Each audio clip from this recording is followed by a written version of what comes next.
رب العالمین قرآن شریف کی فرمائی چھے تاسو د دنیا ژوند او د دنیا زندگی خوښه کړې ده او خیرت هم هیر کړی دی. بل دې الله فرمایي چې الهاکم التکاثر حتی زرتم المقابر، چې د دنیا ټوله زندگی تر د قبر د تلو پورې چې څومره ژوند دی دې تاسو د آخرت نه غافل کړی. رونو دنیا کې مال جمع کول، دولت جمع کول ښه شی دی او که بد شی دی؟ دنیا ښه ده او که بده ده؟ یو حدیث پاک کې راځي چې رأس الدنیا دا الدنیا رأس کل قطیعة، چې دنیا دا هر گناہ جرړه ده او دا هر گناہ سر دی. او بل دی کې نبی علیہ السلام د دنیا صفت کړی دی چې طلب المال الحلال فریضة بعد الفریضة، حلال مال طلب کول دا په انسان باندې فرض دی. اوس په دې به مونږ ځان څنګه پوهیو چې دنیا ښه ده که بده ده؟ د یو حدیث نه بدوالی معلومیږي چې ښه شی نه دی، د دې بل حدیث نه صفت معلومیږي چې فرض د فرض خو ډېر لوی ثواب لري او سړی یې خامخا حاصلی. نورونو په دې ځان پوهې کې په کومو احادیثو کې یا قرآن شریف کې چې د دنیا بد راغلی دی چې دنیا ښه نه ده، دا هغه دنیا ده چې سړی د الله نه او د خدای نه او د عبادت نه غافل کوي. دا خبره نه ده. بیا کومه دنیا چې سړی د خدای نه غافل کی به دې سار نه مازدیګر ماښامه پورې دنیا پسې لګېدلی دی، مونځ ته هیر دی، اودس ته هیر دی، حج ته هیر دی، زکات ته هیر دی، د دنیا هر قسم عبادات او د الله ذکر دا د انسان نه یېري. بس دنیا ده چې دنیا وګټم، یاره که جومات ته دې مانځله ځم خو دا ګاک رانه ځي، دا خو زما تاوان کېږي. یاره که دې جومات ته مانځله ځم خو زما د بخوار دې دا رانه خرابېږي، پټې وچ مې پاتې کېږي. یاره که زه بالفرض دا ذکر کوم او الله یادومه خو دا خو ګاک سره خبرې دي یا ترې دي، دا خو مانه دنیا خرابېږي. اوس دا دنیا ښه نه ده. الدنیا رأس کل خطیئة، چې نبی علیہ السلام فرمایي کہ دنیا د هر مصیبت د هر گناہ سر دی. نو د هغې دقه دنیا مراد ده چې سړي نه الله هیر کي او سړی د الله د ذکر نه غافله کي او عبادت ورسره پرېږدي، دا هغه دنیا مراده ده. لکه قارون ته ګوره، د قارون مال او دولت څومره ډېر و. قرآن شریف کې رب العالمین فرمایي وی مال او دولت خو څه کوي چې د مال او دولت د خزانو چابیانې به په بارونو کې وړلې کېدلې. نو چې د چابیانې په بارونو کې وړلې کېږي او لویه ډلې ګرځئ، دومره چابیانې وي نو چابي بیا ځان له خزانه لري، نو خزانو کې به څومره مالي. لیکن هغه مال الله ته خوښ نه و. ولې؟ ځکه هغه مال هغه د الله و رسول خلاف استعمالو. هغه مال د هغه زمانی د پیغمبر د حضرت موسی علیہ السلام خلاف استعمالو، او د موسی علیہ السلام نږدې رشتہ دار دی، د تره زوی دی. نو دی نشوه زغملی چې زما د تره دا زوی ولې دومره عزت لري او خلک د ده ولې تابع دي او خلک د ده په حکم باندې ولې مخکې رستو کېږي، دی برداشت نشو کولی. حسد او که د حضرت موسی علیہ السلام سره رونو حسد ډېره خطرناکه ګناه ده، الله دې مونږ وساتي. نو په یو طریقې کوشش کو چې زه د موسی علیہ السلام بدنام کم. بعضې خلک اوس هم داسې کوي چې کوم انسان یې نی خوښه او د هغه عزت ته نه خوښېږي، کوشش کوي چې د عزتمند سړي بې عزته کړي، چې بې عزته کړي د خلکو زړه ته تور شي، د خلکو پې بدګماني راشي، بیا څوک قدر او عزت نه کوي. ورپسې خبرې کوي د کې خدا چل دی، د کې خدا چل دی، د کې خدا چل دی. د هغې مقصد سی چې د خلکو اعتماد پې ختم شي.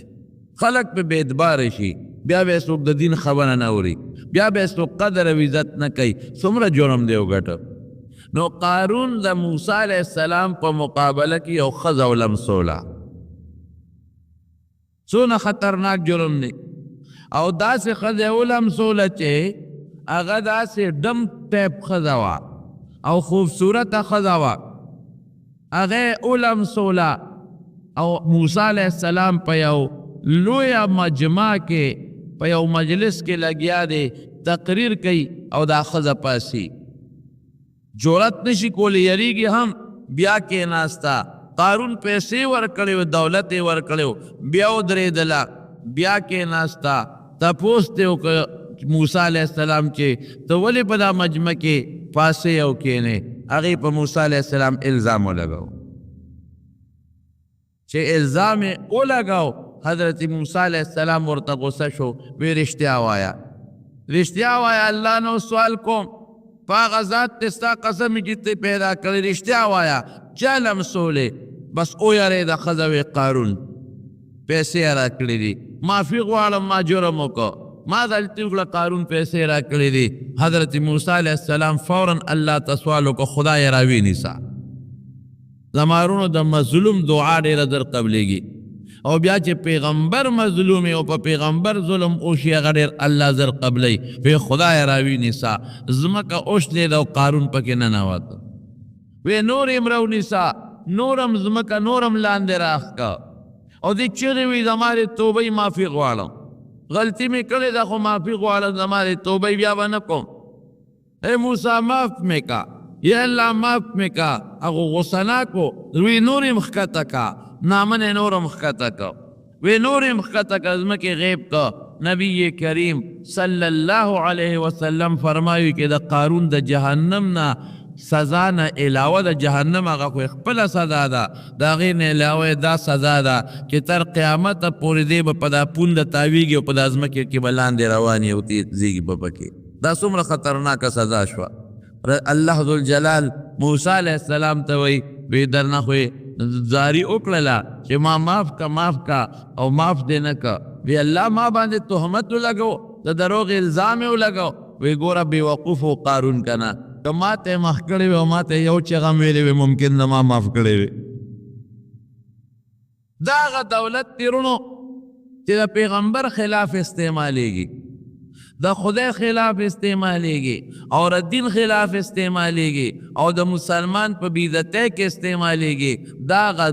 خرابه دنیا ده. شریعت کې چې راځي په قرآن او حدیث کې دقه دنیا یادوي. الدنیا رأس كل خطیئة، رأس كل خطیئة، الدنیا دنیا رأس كل خطیئة. د هر مصیبت مرض یا روحانی مرض او د هر گناه جرړه ده، جرړه دینه پیدا کیږي. دا غ دنیا ده. یعنی که داسې نه نو صرف دولت ګټل او مال ګټل، ځان له جامه غشتل، ځان له کور جوړول، ځان له اسه غشتل او ځان له پیسه پیدا کول، دا ښه خبره ده، دا ثواب لري. دا خو د صحابه کرام وو. حضرت عثمان رضی الله عنه خلق ورته عثمان غنی وی، ټیک تا غنی وو، غنی دا معنا چې مالدار هم به دا معنا کو. دا هغه خپل صفت ذوالنورین دی چې دا نبی کریم صلی الله علیه وسلم دولونه ور باندې واده وی. لاول یو چې هغه وفات شوه نو بیا ور باندې بله لور په نکاح کړه. دا فضیلت ما سوا د حضرت عثمان رضی الله عنه نه بل چاته نه دی حاصل.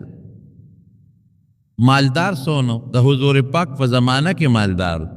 مدینه شریفې ته چې صحابه کله لاړل، د مدینه شریفې اوبه ترخې وې، مالګیجنې اوبه، مالګیجنې. زمونږ په دې جومات کې یو وخت کې اوبه مالګیجنې وې، اوبه مالګیجنې وې، خوږې اوبه کمې وې. یو کویو د یو یهودي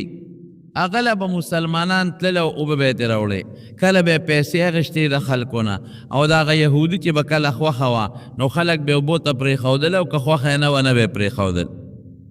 نبی کریم صلی الله علیه وسلم او فرمایل وی څوک به داسې پیدا شي چې دا کوی والی په بیان او مسلمانانو ته وقف کی دا هغه ذاتي نه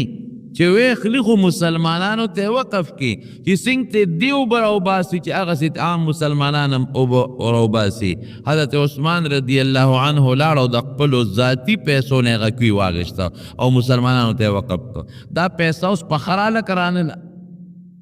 غریب سړی راځي نشي کول، دا خو مالدارو کوي واغش د کوي خواږه چې کم باغ واغې مر سره واغشته خواږې وبوي مسلمانانو بس کله. دا یوه شو. د تبوک غزا ده ډېر لوی لښکر سره د پیغمبر علیه السلام مقابله ده د روم د بادشاه سره او مزل ډېر زیات دی اوږد او د ګرمۍ سیزن دی او صحابه ډېر دي خو څاروي نشته، زغرې نشته، تورې نشته. نبی علیہ السلام په هغې کې عام د چندې اعلان وکړه لکه سړی چې مانده دپاره دا جومات دپاره یا د مدرسې دپاره چنده غواړي. حضرت عثمان رضی الله عنه لاړه او پیسې یې راوړې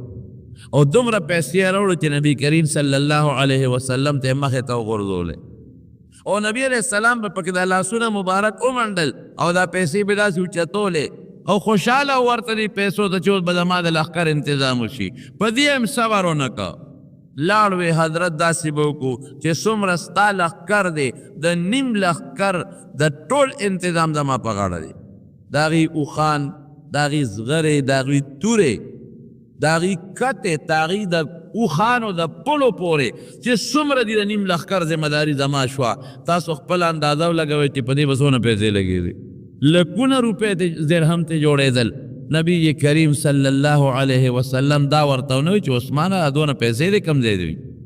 او دا دونه مالدار ته ولې او دا دونه پیسې دې کوم ځای کې ګټلې دي. نه حضور پاکو فرمایل وی د نن نه پس عثمان څه عمل کوي د خدای په نزد به ده ته په هغې عمل ضرر نه رسېږي. د ده هر عمل به د الله د خوښې وي بس. نو دې مالدارو ځکې دا صدقه وکړه او حضور پاک په خوشحاله شو، خفګان اظهار یې ونه کړ. د نبی کریم صلی الله علیه وسلم د وفات نه پس د هغې په وخت کې جومات د مسجد نبوي کچاو د خټو بره پې څانګې د کجورو پرتې وې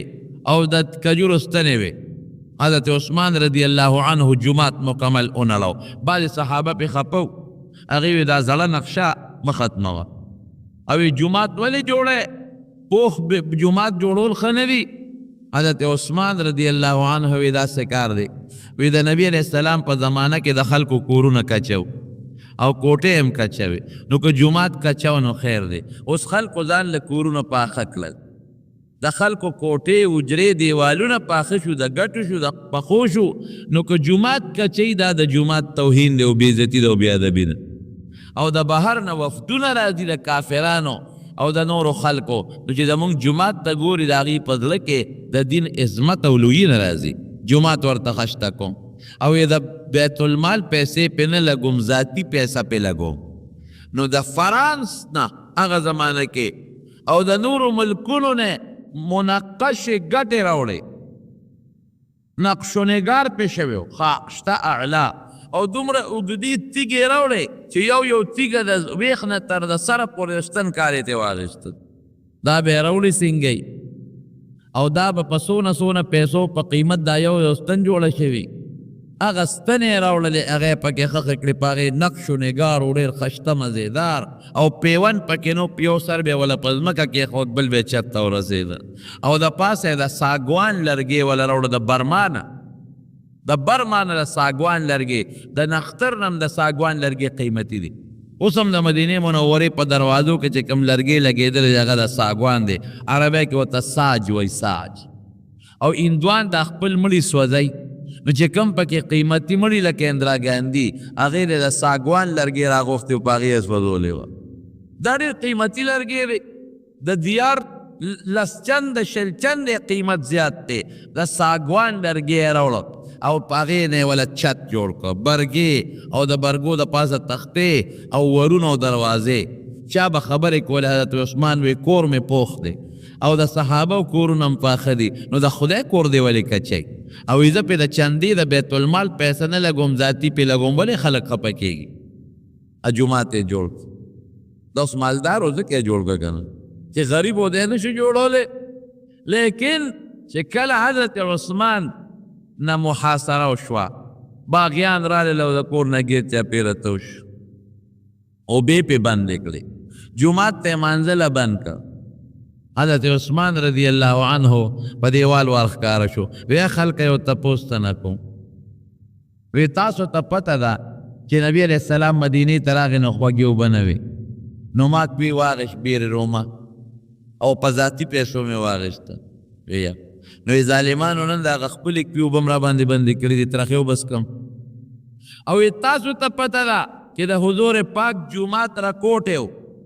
نو وی فرمایل چې څوک به چې جومات ته ځمکه والي نو ما په ذاتي پیسو جومات ته ځمکه واغېسته او بیا په ذاتي پیسو مې پېبادي وکړه نو ظالمانو ما د هغه جومات نه منې کوې چې مونځ پکې کوم هغې نه مې منې کوې زما وروڼو دا معروف نو مطلق مال او مالداری دا څه خطره او څه جرم نه دی حضرت طلحه د عشره و مبشره نه دی دا لس کسه صحابه او حضور پاک په یو مجلس کې د دین نومونه اخیستي چې دا به جنت ته ځي څونه مال یو حیران بشه سره زر او د سپینو زرو روپۍ به وي ورسره نو دا سپین زر کله بعضې وخت کې د روپۍ چې د جوړېږي نو هغې کې له خامخا ګډون کوي دومره روپۍ وي چې د سپینو زرو هغه روپۍ به کله زنګ شوې نو چې زنګ بیا شوې نو صفۍ به یې پکار وه نو صفۍ خو په مزدورات دونه وي چې په مزدورانو به یې صفۍ نه کېده نو بار به یې بوجۍ ډکې کړې نو بار به یې په میدان کې نور ته وغورځولې نو اوښان به یې پې د پاسه ګرځولو چې د اوښانو خپو سره دا روپۍ صفا کړي دا به یې پې د پاسه ګرځول نو چې په میدان روپۍ درهم او د سرو زرو دینار دونه ډېر دي چې په میدان یې غورځوي او هغې باندې اوښان ګرځوي اندازه ولګوئ دا به څونه صحابي دی د پیغمبر علیه السلام حضرت عبدالله ابن حضرت زبیر ابن العوام د حضور پاک د ترور زوی دی او د پیغمبر علیه السلام بی بی عایشه او د بی بی اسما د خویندې مې وي څونه مال یو چې کله مړ کېده 2 لکه روپۍ په قرض و په بخاري شریف کې راځي 2 لکه قرضدار او قرض یې د څو خلکو به د سره امانتونه یې ښودل ده به لکه ما سره امانت اږدی خو ګورې زه به یې لګوم دا به په ما قرض وي ابه یې خرچ کولې د خدای په لار کې ابه یې لګولې چې کله مړ کېده نو زوی یې راوغوښته وی بچې وی زه ډېر زیات غمجن یم یو جهاد درته وي زما دا یقین دی چې دې جهاد کې به شهید کېږم خو ما سره د خپلو قرضونو غم دی زما قرضونه به خلاصې او وی که قرض زما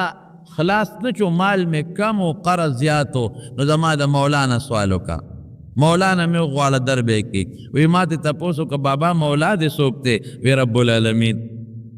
आवाज وو کی چې اے د زبیر مولا دا هغه قرض پاتې د دې تنظیم ولاو کا او چې کله مړ شو نو هغه کورونه شپاړس کوره په مدینه شریفه کې او څه بلا ځمکې وه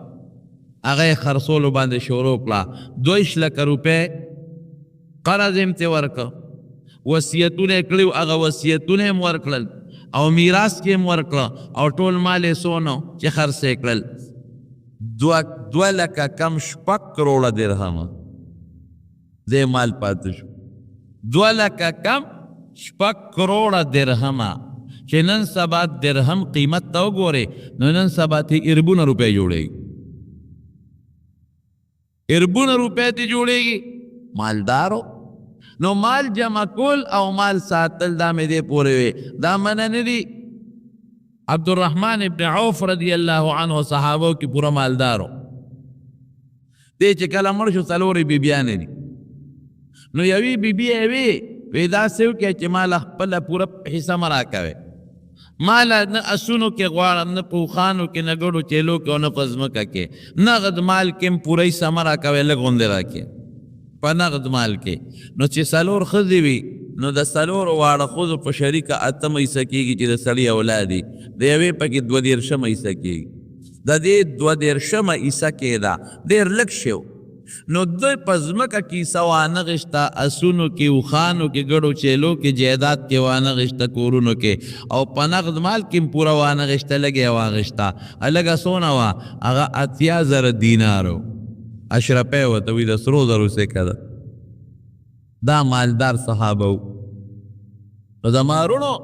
دا د حضور پاک په زمانه کې دی مالدارو. حضور پاک منع نه کړ چې تاسو ولې مالداران یې، ولې مال ګټه. تجارت حلال دی بالکل پولی شي، زمینداری حلال ده بالکل کوا، نوکری حلال ده بالکل کوا، خو خدای پاتې نشي، عبادت پاتې نشي، رسول الله در نیر نشي او ذکر پاتې نشي. قرآن شریف کې الله فرمائی رجال لا تلهیهم تجارت ولا بیع عن ذکر الله. دا سه سړی چې نه غافل کې دی لره تجارت او بیع د الله د ذکر نه. دا نه وایي چې تجارت مکوه او بیع مکوه. بعض خلک زمونږ ناپوهه هغې هغه حدیث د دنیا اوري چې دنیا ښه نه ده، نو چې به ټوپ کور جوړی نو دا ولې جوړی، که څوک اس اخلي دا ولې اخلي، که څوک حج ته ځي هلکه دا پیسه ده کمې شوه دا ولې دا ګټې کوي، دا تجارت ولې کوي، دا مزدوري ولې کوي، او دا زمینداری ولې کوي، دا دکانداری ولې کوي. د دنیا خو نبی علیہ السلام بده ویلې ده. نو رونو کو دې ځان پوه کې د هغې دنیا بده ویلې ده چې هغه تا د الله د ذکر نه غافل کوي. رجال لا تلهیهم تجارت ولا بیع عن ذکر الله. هغه سړي چې تجارت او اغشتل او خرصول دوی د الله د ذکر نه غافل نه کی. تجارت تیم کوي، اغشتل خرصول تیم کوي، خو د الله دې ورسره یادوي چې د الله نه غافل نشي. دا ښه دنیا د بده نه ده. نبی کریم صلی اللہ علیہ وسلم حنین فتح نو پدی جنگ کے ورسرا د مکی مکرمی خلقم شاملو، مال تو نو دیر زیادو غنیمت. نو حضور پاک با یو کس لسلسلو خان ورکو. دی زمانہ کی دا سیوہ لکا جسل موٹر چالا ورکی دیر زیاد مال ہوگا، یو لسلو خان، اتیو خان، 500 خان. دا مدینه شریف خلقو لے مال کم ورکو. نو بعض نوجوانانو اغیوی بی پیغمبر علیہ السلام گورا دا خپل کلی دا مکی خلقو لدیر مال ورکو، مونگ لے مال رانک. نبی علیہ السلام مبارک تا دا خبر رو رسیدل. نو دا انسوار ټول را جمع ټول پیولوی تنبو کے وی سیب انسوار را جمع شیبل بسوکنے. نو حضور پاک تے تپوسو کوئی تاسو دست خبری کلی ما مشرانو وی سیب وی مونگ مشرانو دا خبر ندی کلی و نوجوانانو کلی وی سم ویلی دی وی دوی وی گورا دروغ باغی نوی وی دوی وی پیغمبر علیہ السلام دا مکی خپل دا کلی خلقو لا مالون ورکل او مونگ دا مدینی خلق یو مونگ لیران اکلل. حضور پاک وی بے شک ورمکلل مالون ولی میں ورکل ذکا مکوس مونگ قریب فتح کلا دا غی نمبریم شوی دی او مونگ بتی وزو مدینی تا. نو اسنه دی بیا بغاوتو کی بیا کافر نشي او چې په مکه کې کوم مسلمانان دی هغه مړه نه کی مال ورکوم کې د لمینه پیدا شي اسلام سره. وګوره اسلام پورې خشي داري ګوره مالم پکې ملاويږي. نو دی و بغاوت او سرکشي به ونه کی. وی اے د مدینه خلکو عجیب لفظ ویل، اے د مدینه خلکو وی سم خیال دی چې خلق ځان سره او خان بوزي او درهم او دینار یوسی او تاسو ځان سره مدینه ته رسول الله بوزه. نو رسول الله خدي کمال او دولت خدي اغیوی رزینا باس من خوشحاله یو د مخ پکار دی نم درهم او دینار پکار دی خلق دی بوزی ساروی من بزان سره د دوارو جهان او سردار مدینه منوره ته بوزو. نګوره یواز مال ورکول او مال ګټل دا گناہ نه دا جرم نه دی. دا می پدی پویوله صحابه لگیا بو ستن باندې بیزان لا جامع جوړولې، ټیلر باو جامع وی بل جوړولې خو چې باندې به وي نو بیا به ستن پاغه جامه کې دن پرې خو دا مانځله به منډه کړې. دا څه ونه کوله چورېګا دا دوه درې ټکه دي چې دا سر ته ورسون بیا ومانځله ځم. دا دنیا ښه ده. هلته به لګیاو او برقه باندې به اوبه رایستلې باغ به اوبه کاو چې باندې به وي نو نیمه برقه به یې رایستې وه. دا به یې نه کوله چې ورېږه یاره یو دوه کشه دي دا خو به راوباسم به یې واپس پرېښوده کویت او جومات ته به یې منډه کړې. دا د دنیا ګټه ښه ده دا بده نه ده. هلته به لګیاو کټوی به یې پخوله خو چې بانګ به وي بس اور به یې ترې راویست او جومات ته به یې منډه کړې. دا دنیا ښه ده. لگیاو سا تجارت دکانداری ہر سکوا اللہ بنائے رے. رسول بنے رہے ذکر بنے رہے دکان کے کینا فالتو وقت کے چے گاک نشتا اللہ یاد ولا الہ الا اللہ زمکی و بخورم کو اللہ یاد وکن او چکل بانگی ہوئے نو بپرید چل خودرزی میل مدراشی خبری وسرکے او بو پسی ورق تشاتا دے نو سبکے منزا چے دے نخرابی گی او بخور نخرابی گی تاسو لچل در دی لارشن ازدی جماعت تا او خپل منزو کا دا جمع سنت نوافلو کا او دا غینا پس نی غراشا او خپل کار کوا یو سری او غلام اغشتی دا گوری دا اللہ پا پدل کی گی خان یو سری او غلام واغشتا دا یو سری سودا غشتی وا او بلا سودا و خان بابا الکه سوکشتا چی دا سودا را سر کورتا یو سی یو غلام و آغوی او زبی در تر یو سم پدوم را پیسی آغا سودا پسر کلا او روان دیدی که دا ما خام بانگوی چه بانگی ہوئی وی دا خو منس کم وی نانا ما سر سودا کورتا و رسونو بیا منس کوا وی دا غده که می خودا کراتا صبر کے او من بو کمرا بشندر سر بیو سم پلا مزدوری برا کے او کنا صبر نکے دا دی او دون روڑو پیسے دینا نا غوانم پخپل اوڑا سلام علیک دامی دل خیراتی روڑو مد نا پریدم من ولی سالا پارا پریدم اللہ دی منگ دا سے جوڑ کی منگ وایو نا یرا پا مکہ مکرمہ کی دماری قسمی دا حالت تے زا پخپلا اما یو دلنا سو دل دا سی پیخ شوی دی دکان تا ورخطلے بانگی لانا دے ویل او دکان تا خطلیم سودا دا پارا او دا بانگ وقت دکاندار سوئی ویزے جی ماندنا پس را دے لکه اخوی لا بانگ نه دی ویلې نه نه وی منځو په یو وروستو خبرې کوم ستا خبرو ته هم غوږ نه ایږدي که ته یې سارېږې غصه درته کوي دکان نه دې وباسي پرده راویزان نه کې لاندې کړي د هغوی دا یقین دی په الله چې که دا ګاک لاړ نو چې الله خوشحاله کړم نو ګاکان ډېر داسې نه که او که دې ګاک نه ګټه وکړم او الله خفه کړم نو که پیسه وګټم برکت او خیر به پکې نه داسې یو ځل نه ډېر کرته شوي یو دکاندار د لاړم سودا مې ورسره شروع کړه سودا کې مو سره جوړه کول په مدینه منوره کې چې جوړه مې کوله دی کې الله اکبر نارې کړې نو بس ما پکې یو ټکی یو رکوډ ټکی پیسې مې ورکولې ما ته وی دا کې لوی منځو کې بیا به راځو ما وی بانک خو شروع شو رسیږو ما وی ته کېره دا سامان یې در واخېشه ګله کې کېښوده ما ته وی زیره سوا کړم وی شرموله پخپل یو منټ کې خبره خلاصېده یو منټ کې دام کېدی شي چې بیا دغه دکان ته راغلی هم نه وي بل دکان نه مې سودا کړو یو منټ کې خو لا الله اکبر هم سړی نشي ویل لیکن دونه خپه شو سامان یې نیغ راښکاږه دراز کې وغورځو او روان شول رجال لا تلهیهم تجارت ولا بیع عن ذکر الله هغه سړي چې تجارت او ګټه او اغشتل او خرڅول د خدای د ذکر نه غفلت نه پیدا کوي نو هغه پنډي سوی او ای بابا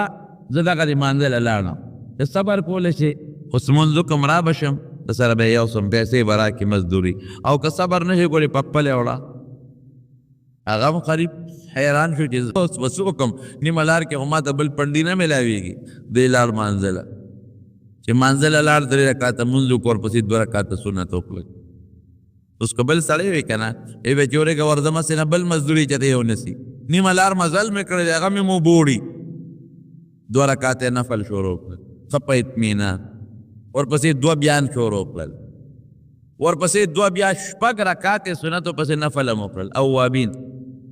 او دغه دی چې بار راووته او خان بابا کوټ کېږي چې لکه خلکو خو منځو کې لږه خلک خو د جومات نه ووتل او دا ظالمو څه پورې په مانځه ور نږدې کېږي ګورې دی مونځ کوي تراویح شروع کړي که سجلې شروع کړی چې مونځ یو که راغی خان ورته وویل هلکه په مارې ناوخته کړل او د دنیا خلق منځونه وکړل لاړل او تا دومره ناوخته کړې هغه هم وورېږه بعضې مزدور مخیاري وی صاحب د خو راتلم خو دې نه را پرېښودم راتلم چې ستا دا پڼ در سره یو سم خو نه را پرېښودم وی څوک داسې شته چې د ما مزدور نه را پرېږدي دا څوک دی چې ته نه را پرېښودې وی هغه چا زه بهر د جومات نه را پرېښودم کم چولې ده دا میند او ډېر خلک به وي چې هغوی به ایسیګانو ته پراتې هغوی به کور کې پکو ته ناستي حجرو کې پکو ته به ناستي دکانونو کې خپل سودا ته پکو ته به ناستي د هغوی زړه کې الله دا مینه نه ده اچولی او ستا په زړه کې دا مینه اچولې ده. ډېر خلک به چې د جمعې مونځ به هم ونه کړي، ډېر خلک به چې سهار مونځ به هم نه کړی، ډېر خلک به چې د ماسخوتن مونځ به هم ونه کړي. د مارونو دا محبت مینه د الله د طرف نه ده او د الله ډېر لوی احسان دی او خدای دې زمونږ ستاسو نصیب کړي. حضرت عبدالقادر جیلانی رحمه الله او یرا دا یو دغه دنیا چې د خدای نه دی نه غافل کوي، بل هغه دنیا چې دا ډېرې منډې ترړې دا د بعضې سړي وي سار نه ماسخوتنه پورې بس پیسه ده او د شپې چې اوده شي نو سوچونه د پیسو دي او چې مونځ کوي نو په مانځه کې هم د دولت سوچونه دي. دا ښه خبره نه ده. عبدالقادر جیلانی رحمت الله علیه خپله قصه په خپله کې وي، د طالب هم دی سید و، پلار یې سید و، مور نم طرف نم سید و. مور او پلار یې دواړه د نبی کریم صلی الله علیه وسلم په اولاد کې راتلل. ډېر لوی بزرګ تېر شوی زمانې او ډېر لوی عالم وګورې، یوازې تش صوفي نو، یو تفسیر یې لیکلی دی، تفسیر جیلانی ما سره شته. قسم دی چې هغه تفسیر مې وکت ما ته دا سړی اسې عام صوفي ښکارېده. میں اسے نیک سړی دی علم برده وي او دومره بني او چې میں تفسیر وکړ د هغه تفسیر نه ماته د هغه علمیت معلوم چې دا خو د زمانې ډېر لوی علامه تېر شوی، ډېر لوی عالم. وی یو ځای کې طالب وم یو جومات کې، نو وی ما به څه چل کو، وی په صحرا کې یو بوټی و په هغې کې میوه وه، وی چې اوږې به شوم نو هغه صحرا کې بوټی و ځنګلي د دریاب په غاړه، وی لا بړم د هغه بوټي نه به مې میوه راوشکوله، په هغې به مې خپله ګزاره کړم.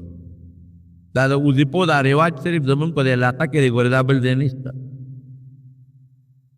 وی یو ځل داسې وشوله چې زه لاړم هغه د صحرا ته د هغه دریاب غاړې ته، وی زما نه مخکې خلک خبر شوي میوې خلکو شکولې، وی ډېر زیات اوږې وم.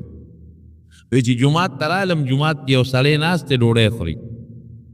وی چې ډوډۍ خوري او داسې مې ورته وکتل، وی ډوډۍ ته مې شوق پیدا شو او چې هغه نوړی اوچتوي او شخوند مې وایي نو زما ژبه راوته چې خدایه وی ست یې راته وکړه چې ملګري راځه ما سره ډوډۍ وخوره. خو یاره وي ما وی چې تش ست یې وکړه نه درځم، وی مې چې نه نه نه درځم. خو یړکې مې وی چې خدای پاکه یو ست که بلې وکړه، ځکه ډېر اوږې وم او دا زړه مې چینګېده. وی هغه را باندې پېښ شو چې دا سړی خو اوږې دا هلک طالب او دی خو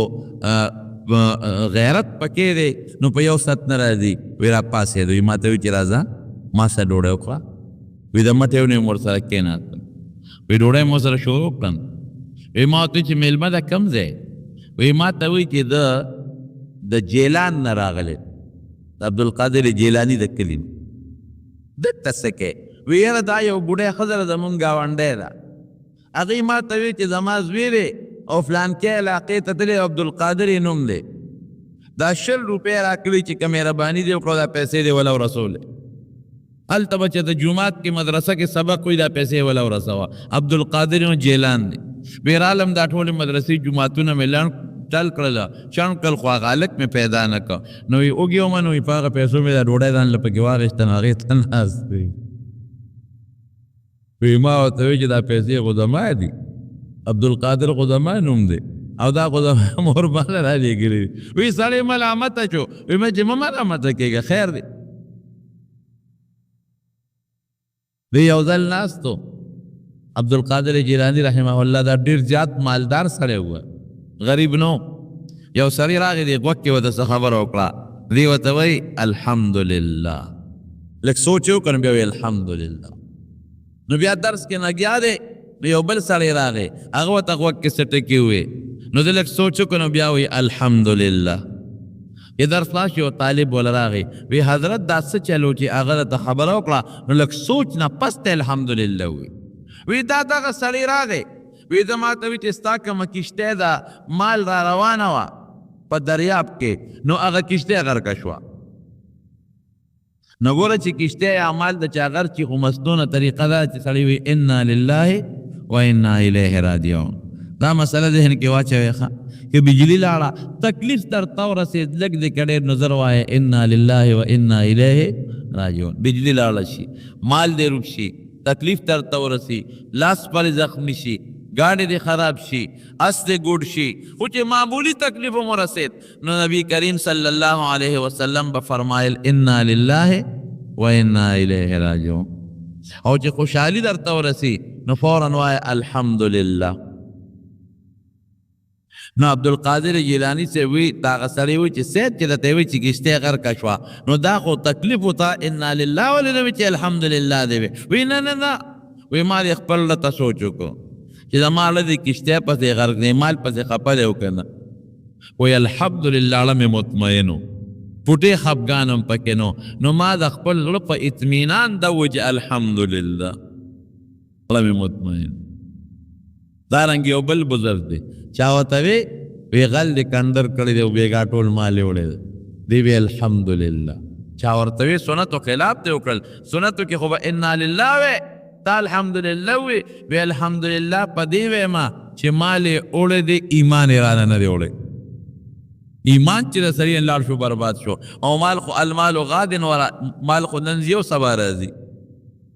نو په دې مې الحمدلله و چې ایمان نه دی وړی مال یې وړی دی. او دویم مې الحمدلله په دې وې درې ځلې الحمدلله ویلو. دویم مې په دې وې چې نیم مال یې وړی دی نیم پاتې دی. او دریم مې په دې وې چې زمانه غله وشوه ما د چا نه ده کړې دا سړی خو زم کیدی شم چې دا غله یې وکړه که ګوره څونه هوښیاره خبره ده. ایمان یې نه دی وړی مال یې یوړه نیم یې یوړه ټول یې یو نه ندیم خو بیا شته او بیا د الله حمد په دې ویمه چې دغه م انسان دی زم انسان غل شو د ما ډاکه کوي زه غل نیم چې د هغه ډاکه کوم. عبدالقادر جیلانی صاحب وی الحمدلله مې په دې زړه په اطمینان وی بل بیا راغی وی هغه ماته وی چې نه هغې کشتې بچ شوه ونړې د اطلاع راغله چې بچ شوه وی بیا مې دې زړه ته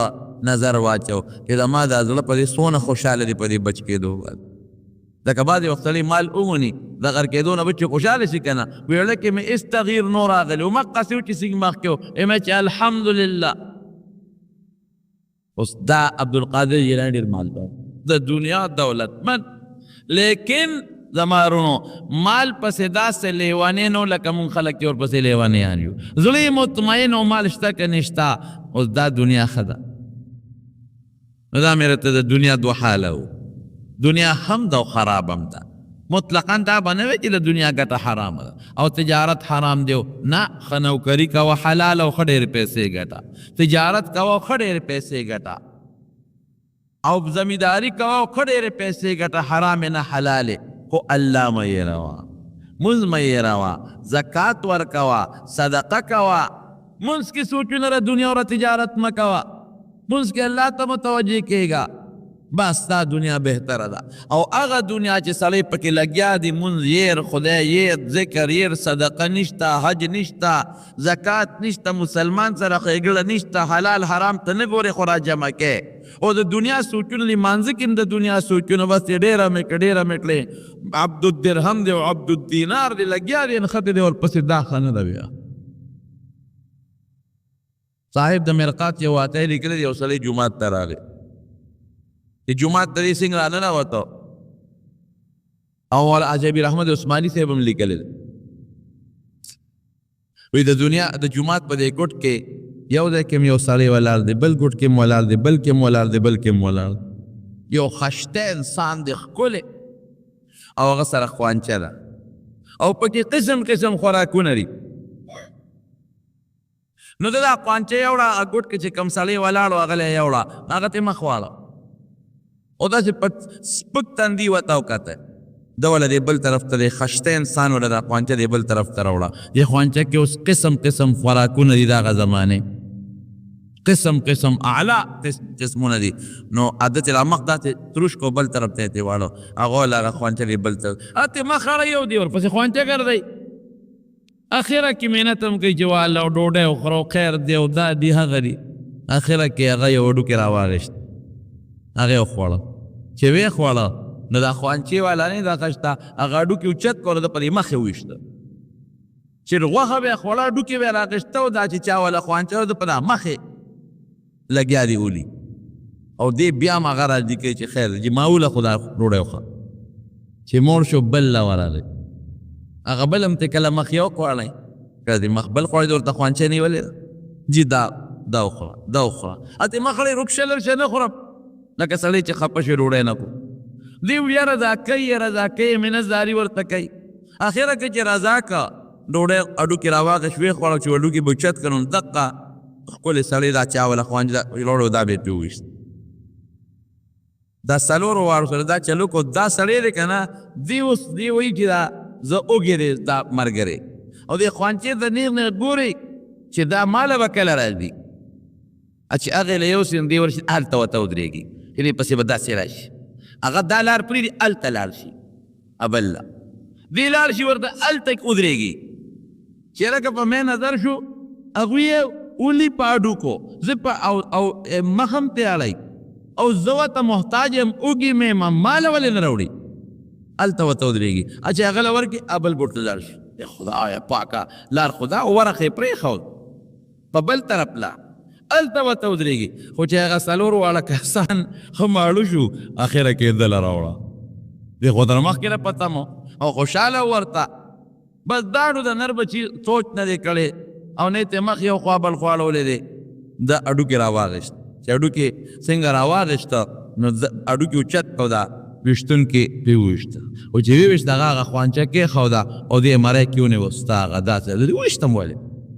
او خانکو کې لاس ورکړو ځمکې له یې راوبرو ډوډۍ در باندې خورم او د ډوډۍ مې دله راوړه او ما بیا په اډوکې دې غوښه دې وخوړه په اډوکې ما ولې سمې ومږه ورته وایي چې دغې نورو خلکو په اډوکو ویشتې نو ما وی دا بره د علاقې رواجي نو چې څوک پیاله ډوډۍ راوړي غوښه وخوري نو بیا به په اډوکې ولي زه څه خبر وم خو هغې دا چلو که ما هم دا چلو که بېوقوف بچیا زه دنیا یم دا ما سره چې کوم شوی دنیا ده دا ما نه خفه دي راضي کوم تا خیال نو ما ته توجه نه وکړله یو خوا کتل کلی بل خوا کتل ما نه د ضرورت په وخت کې شی علي مې استعمالی خو بیا هم را باندې لاړی تو کې پاډو کې مې ولي زه دنیا یم او دا د دنیا نه تقتیدونکي خلک دی زه یې خوشحالوم او راضي کوم او تا هغه ځای نه ما ته سترګې بقې نیولې وې کله به یو ګوټ کې ودرېدې کله به راته بله لاره نیولې وه ته خو زه در کوم که نه در کوم راپسې رامنډې وې هغه که ما ولیدې راضي کوم او که تا لږه وخت والې خو به چې سرمندې وباسم دا زمونږ مثال دی رونو ګورې د صحابو د دنیا حضرت امام ابو حنیفه رحمت الله علیه خبره در راته را یاده شوه هغه د کپړې تاجر و د 50 کسو کمیټي جوړه کړې وه دا فقه حنفي کې جوړوله د 50 کسو کمیټي وه امام ابو یوسف امام محمد حسن ابن زیاد امام ظفر دا ورسره ناست و د دې 50 دا به کله زیات و کله به کم و د دې 50 کسانو جمله اخراجات امام ابو حنیفه صاحب پوره کول یوازې ردویله د کور خرچې د بچو خرچې د کتابونو د قلم د واد د اسونو دا ټوله خرچه به امام صاحب پوره کوله د جیبه به ورکول او څه به کول تجارت به کو د کپړې تاجر و لګیا به یو دی یو سړي دی 1 لاک درهم ورکړو 1 لاک وی لګیا اوس تجارت کوه هغه سړی ډېره موده پس راغی چې راغی امام صاحب ورته لکه تا خو ډېر وخت واړو وی صاحب زبردسته ګټه مې وکړه وی څونه وی 1 لاک مې ورپسې وګټلې 2 لک یې والا راوړه وی 50 زره ګټه ستا کېږي او 50 زره زما کېږي وی دا دومره ګټه دې څنګه وکړه وی ده چې کوم علاقې ته مې کپړه وی هلته کپړه ګرانې ده نو ما خوندي کړه کې مې ښوده چې ګرانه شوه نو ښه ګرانه مې خرڅه کړه روپۍ پسې روپۍ مې وګټله وی انا لله و انا الیه راجعون دا خو دې غلطي وکړه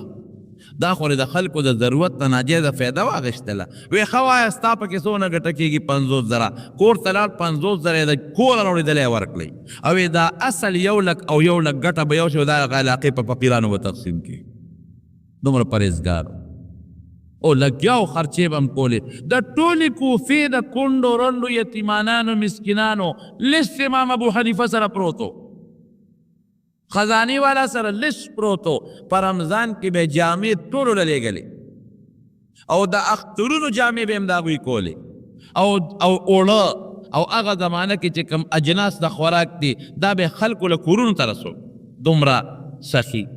او چې کله وفات شو نو په خزانه کې څومره پیسې پرتې دا ټکي به ناشنا واوري قاری طیب صاحب لیکلي دي په خطبات حکیم الاسلام کې چې کله وفات شو د امام صاحب په خزانه کې 56 کروڑه درهم پراته 56 کروڑ درهم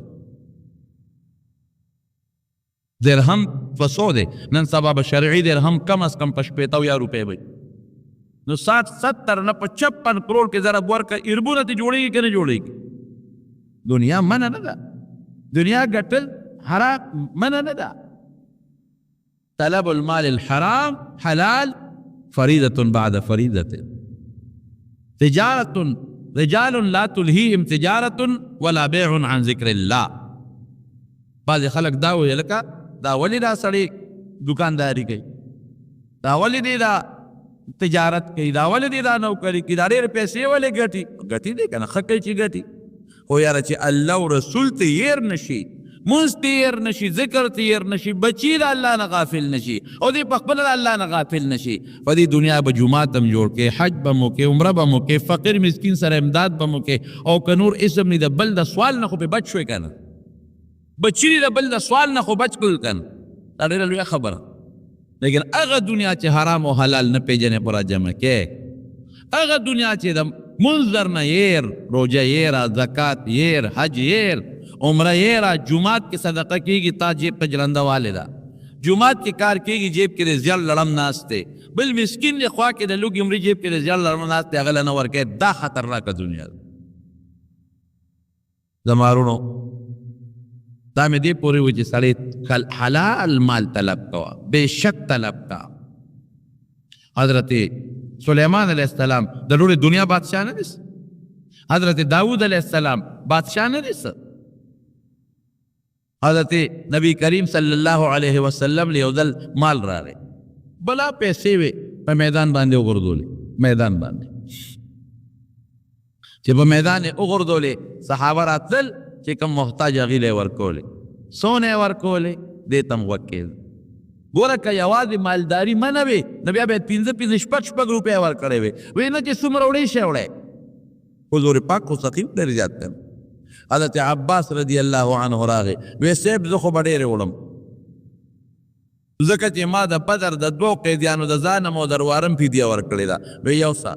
نو یو غټ څادر یې راوړو، نو هغه درهم یې پکې واچول، نو هغې وتړو، نو اوچتو یې نه شو اوچتولی. وی صاحب چاته ووایه چې دا راته اوچت کې وی نه، وی ښځه نو ته مې وارې ته یې راته اوچت کې ګڼ. حضور پاک ته وی وی دا کار نه کوم، پښتو دونه یو واچوه چې څونه وړی شي، نو بیا ګوټه اوس پر ځای ته کم کړه، نو چې کم یې که ګوټه یې ورکړه نو بیا اوچتو، نو بیا نه شي اوچتولی. وی د الله رسول وی که نه امتیانو چاته ووایه چې دا راته اوچت کړي که نه؟ وی نه. حضور پاک ورته خندل، وی ښه نو ته مې وارې ته یې راته اوچت کړه که نه؟ وی زه هم نه کوم. بیا یې ته لږ کم کړه، څو ځله دا چل وکړه، اخره کې په ډېر لوی تکلیف باندې اوچت کړه او په دې اوږې هغه مال کېښود. داسې روان و، حضور پاک مبارک ورته هغې پورې کتل چې دې تر څو په لاره کې پناه شوی نو. ولې یې ورته کتل؟ د هغه د هغه حرص ته وجه نه په دې مال باندې منع یې نه کړه چې مال ډېر وړل ګناه ده او دا منع دی او دا حرام، خو ځان به ورپسې لیونی کښېنه. عبد الدینار او عبد الدرهم، د دینار او د درهم رایې به د ځان نه جوړ. بعضې خلک دي د کال 12 میاشتې له بچو مخلیني او پیسه پسې مړه دی. داسې هم ښه خبره نه ده، داسې هم نه ده ستا ګاونډي دی، ستا رشته دار دی، هغه محتاج دی او تا سره ښه پیسې دی او نه یې ورکول، زکات نه ورکوې، خیرات صدقه نه ورکوې، دا خبره ښه نه ده. مال حلال طلب کول چې څومره ډېر کې، خو د الله حقونه مه هېروه او خدای او رسول مه هېروه. دا ټیک ټاک فریضه بعد الفریضه ورته رسول الله مبارک ویلې ده. او که حلال او حرامو ته نه ګورئ او دا سوچ دی نه او الله او منځ ورسه د نه هېر دي، دا خرابه دنیا د هغې نه دې الله ساتي. دعا وکړئ رب العالمین په موږ رحم وکړي. خدای پاکه غنا د زړه نصیب کې، د نفس غنام نصیبه کې، د مخلوق د احتیاج د مساته او حلال فراخ روزی راکې او پاغې کې د حجونو د عمرو د زکاتونو صدقو توفیق راکې او د مخلوق نم خدای استغنا نصیبه کې چې څومره فقیران تنگ دسته دي او بېڅوکه دي، خدای ته ول د حلال فراخ رزق ورکې، مریضانو ته دعا کې الله ته ول شفا ورکې، قرضداران د قرض نه خلاص کې، او چې کوم مردگان دي الله تعالی ته مغفرت، معبود رو وفات شوی هغه ته دعا کې خدای دې وبخي، نور څومره مردگان وفات الله ټول وبخي. الله مونږ ته او زمونږ کشرانو ته د ایمان او د اسلام هدایت نصیب کې. خدای زړه کې هم د خپل ذات او د خپل حبیب مینه واچوي، زړه کې هم د عبادت مینه واچوي، ګناه نه پروردګاره زړونه تور کې او خدای د مخلوق د شر نه مو ساتي. حاضره جمع چې څومره د دې مغفرت نصیب کې. آخر وخت په خپل دا کلمه نصیب کې چې لا اله الا الله محمد رسول